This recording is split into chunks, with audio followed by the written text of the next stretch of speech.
Hey everyone, how's it going? Hope you're having a great day. So this is going to be a little quick review on Justice League No Justice, number 4 of 4. So this is the conclusion to the No Justice miniseries. And honestly, it was kind of a disappointing miniseries, in my opinion. There just wasn't a whole lot of action, and I thought every issue was going to have some big, moment in it that was going to be really important to the DC universe and the future of the DC comics. And just even like from the cover, it kind of made it seem like each team would get a spotlight, and maybe you would see the new teams forming in each issue, because just the Justice League is going to be reforming. Yeah, and of course there'll be the two new Justice League, so maybe an issue would cover the Justice League, and then one issue would cover the Titans, and then the third issue would cover the Teen Titans, and then the fourth issue would be the big finale of all those teams coming together and just really kicking the bad guys' butts. That would have been really cool. Instead, we just kind of got a bunch of setup issues. Some things happened, but they were all honestly pretty forgettable. Yeah, issue 1, like, set up issue 2. Issue 2, set up issue 3. Issue 3, set up this issue. So, because of that, this is obviously the most interesting issue, because it's kind of the finale of everything, and, stuff can actually happen now, whereas all the other stuff was just set up, and, yeah, it was definitely not worth the $16 I paid for, all the 4 issues. Honestly, if you had just gotten the first issue and this issue, or even just this issue, I think you would be fine, because really, the stuff that I was looking for was only inside this one. The rest of it was just kind of a long, drawn-out story that I didn't really care about. Still better than any Marvel comic that I've read, but still not. It's just not up to what I was expecting. And I really hope Scott Snyder does better on his Justice League run, and I'm sure he will, because he has more time to tell that story and everything like that. But it just seemed like he was kind of rushed with this, and he just kind of moved things along in a not very interesting way. So yeah, that's my brief review of the whole series. So yeah, I'm just going to jump into this. It's going to be pretty short, because all the interesting stuff kind of happens at the end. But we start out with the Green Lanterns. They're trying to shut the Source Wall, still since the first issue, I guess. And then Green Lantern gets a distress call from Green Arrow, who's still back on Earth. And he's like, "Yeah, well, the Omega Titans are here, and they're gonna eat the planet. So we need you guys back here ASAP." And we cut to the Justice League, who are kind of distraught, I guess, over the destruction of Cthulhu. I think all the citizens of Cthulhu survived. It's just the actual planet got blown up. But I think, yeah, they escaped in these spaceships. So at least the people survived. They're just, they don't have a planet now. And also, all the bottled cities that were kept on Cthulhu are now expanding, because they were set free, and now they're expanding to full size. And so that's gonna, add a whole nother, like, layer to the DC universe. Some worlds that we haven't seen in years, or some worlds that we've never seen ever, are now finally, gonna have some spotlights put on them. So that'll be interesting to see in the future of the Justice League, and what stories come out of the excuse me, release of all those numerous worlds. But anyway, so while they're grieving, Batman's already coming up with a plan, since their first one failed. And yeah, he's like, "Well, we need to get back to Earth ASAP." So because that's where the Omega Titans are headed. So they were trying to figure out a way for Cyborg to get this ship running again and get it back to Earth.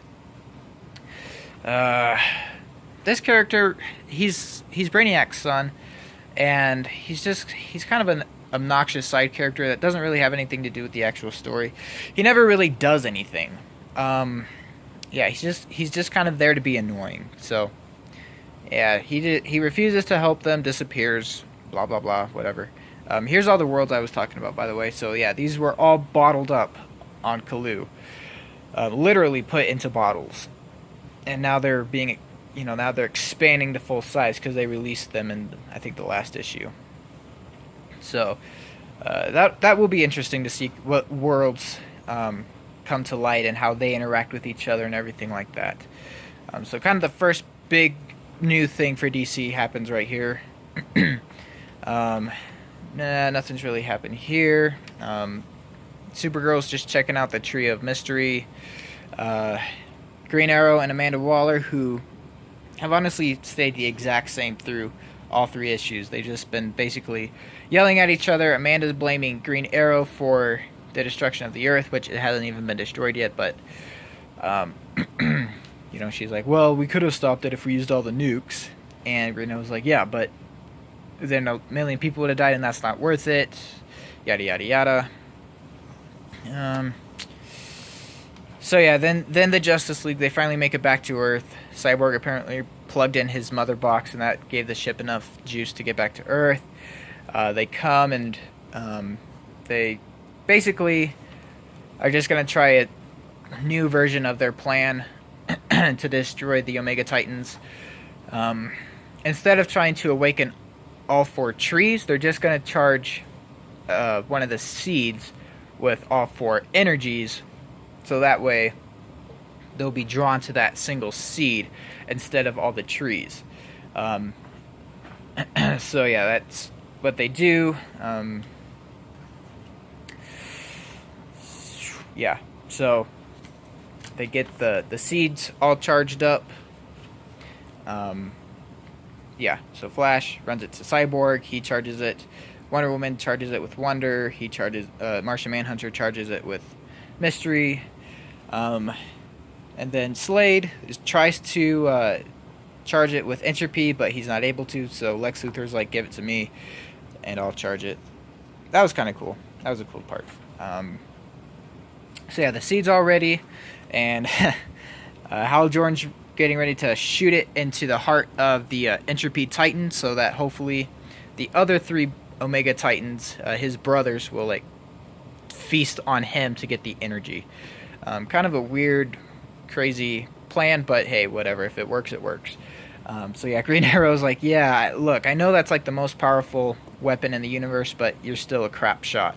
Here, give it to me and let me shoot it. So that was just kind of cool. So yeah, Green Arrow fires off the huge bolt straight to the heart of the Omega Titan, and what do you know, it works. The other 3 Omega Titans feast on their brother and destroy it. So Earth is saved once again, but of course now the universe is even more broken than it was. There's kind of new rules at play, and a lot of interesting things to come. Let's see. I guess the source wall is still open. They never really closed that. So yeah, I guess we'll see what happens with the source wall. Here is kind of cool. This is setting up the next story arc in Detective Comics. We have Black Lightning and Batman talking, just kind of going over the plan for him to come in and mentor the younger crime fighters. This part was really cool too. Martian Manhunter gives Green Arrow the key to destroying the Justice League if need be, since he was the only one on Earth. Literally, he was the only superhero still active on Earth, while all the rest of the Justice League were out in the universe, still trying to keep a handle on things. And Martian Manhunter was like, you really deserve to have the key. We trust you. So that was cool. The key to destroy the Justice League. So yeah, I don't know if this. So this is the spaceship that they escaped in. It kind of looks like the Hall of Doom from the Super Friends TV show. So I don't know if that's what it's gonna end up being. I think that would be really cool if that is what it is, but we'll just see about that. And then over here we have our first look at the Hall of Justice in DC Rebirth. At least to my knowledge, I never read really any Justice League stories from Rebirth so far. The only one I just read like one issue and it was okay. But to my knowledge, this is the first that we're getting of the Hall of Justice in DC Rebirth. So that's pretty cool. All of a sudden, Hawk Girl shows up. She was not in this story at all, and just all of a sudden, boom, there she is, which is cool because she's an interesting character and all that. But it's like, well, why wasn't she in the rest of the story at all? But whatever. So yeah, they're just kind of talking about the aftermath and everything, and Wonder Woman and Zatanna decide to team up. And Cyborg and Starfire are gonna start a team. So yeah, they're gonna start a team. They're gonna start a team, and then this is the team, minus a couple characters. But anyway, so here's the start of the 3 new Justice League teams. So we're gonna have Justice League Odyssey, Justice League Dark, and regular old Justice League of America, although I'm pretty sure it'll just be Justice League. So yeah, that's the end of the book is where we really see the next phase of DC Comics being set up. We have Detective Comics being set up here. I don't know if this is setting up anything, maybe just an arc inside of Justice League, but definitely Detective Comics here, and then the big 3 Justice League titles being set up here. We don't really get anything for Superman since that's already being set up by Man of Steel, which is out right now. So that's about it for No Justice. And the first storyline, or the next event is going to be New Justice, and I'm expecting that to be a lot better than No Justice, just because it's going to be. I think it's actually going to be interesting and not just a setup. This whole miniseries has been a setup to New Justice. So I'm actually really excited for that, a lot more than I was for No Justice, and I'm really looking forward to that. So yeah, that's the end of the No Justice miniseries. I did notice here they have a memorial for somebody named Tess, in memory of our beloved Tess, a daughter, sister, aunt, and best friend. There is no justice for you, but there will always be love. I don't know who Tess is. If you guys know, let me know. But that is unfortunate to hear of her passing. Yeah, that's pretty much it. The Omega Titans are defeated.